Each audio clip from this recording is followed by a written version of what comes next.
Welcome back to the shop. Today we're mainly going to look at getting these heads ready. So we've got to clean them up, then we're going to gasket match port both the intake and the exhaust, get those cleaned up a little bit. Not doing a whole lot of work on that, but enough. Once we get that done, we're going to get the valves in and lap the valves and seats, put in new valve stem seals, and then reinstall the springs and retainers. Basically get these heads ready to go.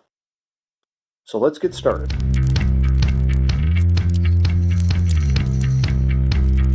These heat tubes are just pressed in, so they just pull out.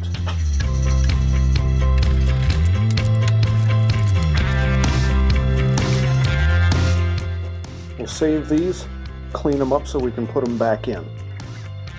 Now, just going to use a wire wheel and go to town, get as much of this rust. You really want to focus on the gasket surfaces, make sure those are clean. Get down into the combustion chamber area. It's hard to get down into the bowl. With this one, I'll need something a little smaller to get all the way down into the bowls, especially on the exhausts. They're fairly dirty, but that's all there is to it. Spend a bit of time doing cleaning.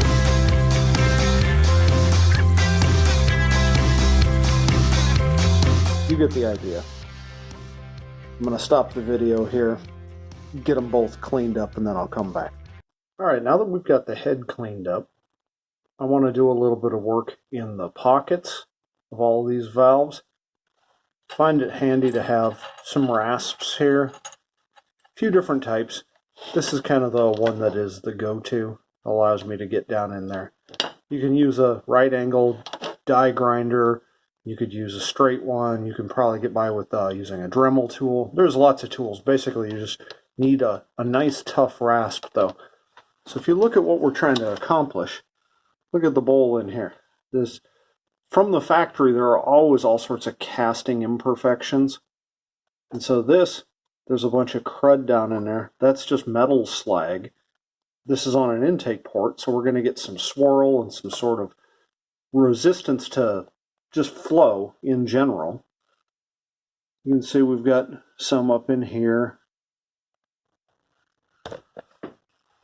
Almost all of them have their own issues. See, like down in this exhaust, we've got all these sharp edges. We especially have where they did some machining. You can see where the tool ended right here. So we're going to just try to smooth some of those things out. These ridges here on each side of the guide, I'll try to smooth those out a little bit, make sure there are no sharp edges. So we're going to just do a little bit of work down in these bowls, get those cleaned up. The important thing is, as you're going in, stay well away from the seat. You do not want to scuff the seat. If you hit the seat with your grinder, you're going to end up going to the machine shop.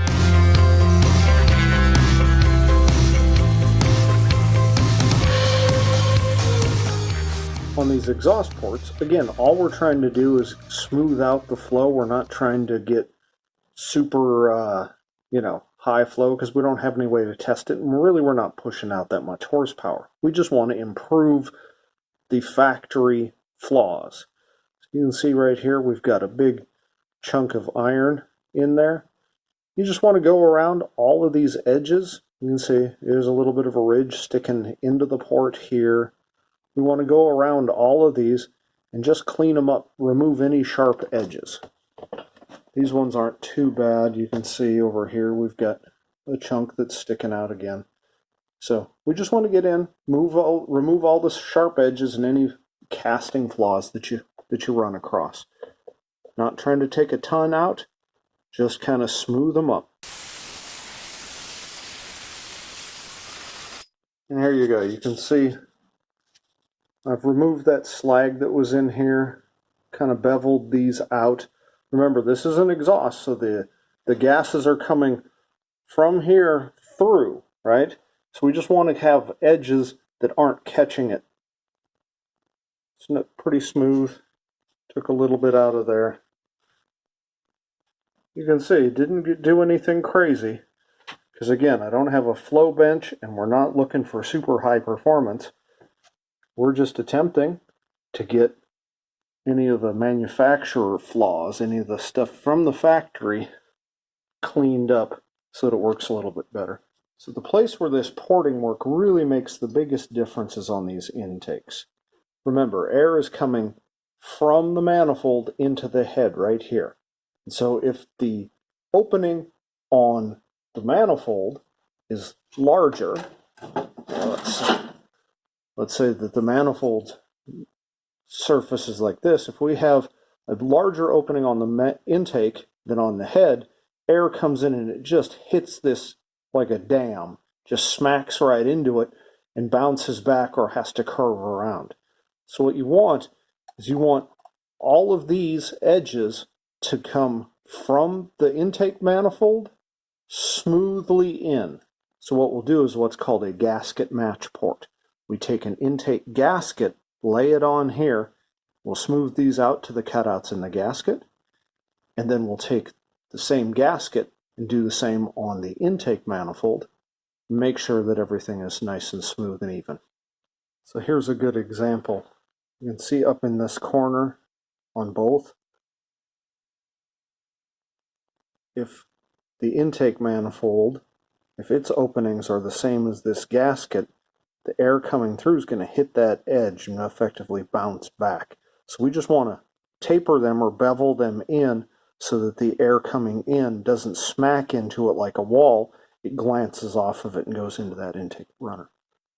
Just slight improvement, but that's one of the largest changes you can make on these heads to improve performance. While we're at it, we'll take out things like this casting flaw as well. But I'm not going to do any work on the inside. I'm not going to try to flow these any better.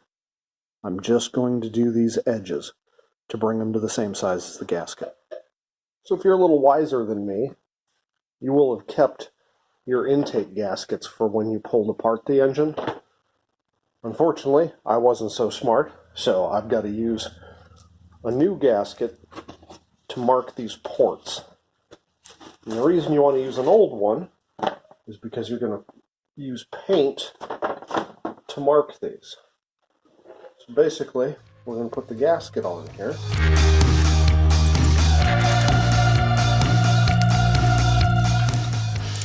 And just make sure you get all of the edges on all four of the intake ports. Now that it's been painted and I've pulled the gasket off, you can see a pretty good line of where the edge of the gasket is. So that is our guideline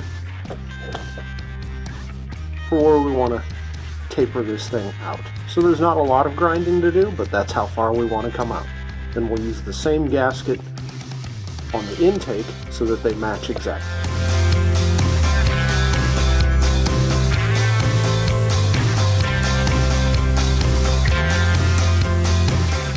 Alright, so we're good to go. I noticed that these Magnum heads are really similar to the LA heads in that the area right here where the push rod comes through, there tends to be a big lip that sticks in that needs to be removed.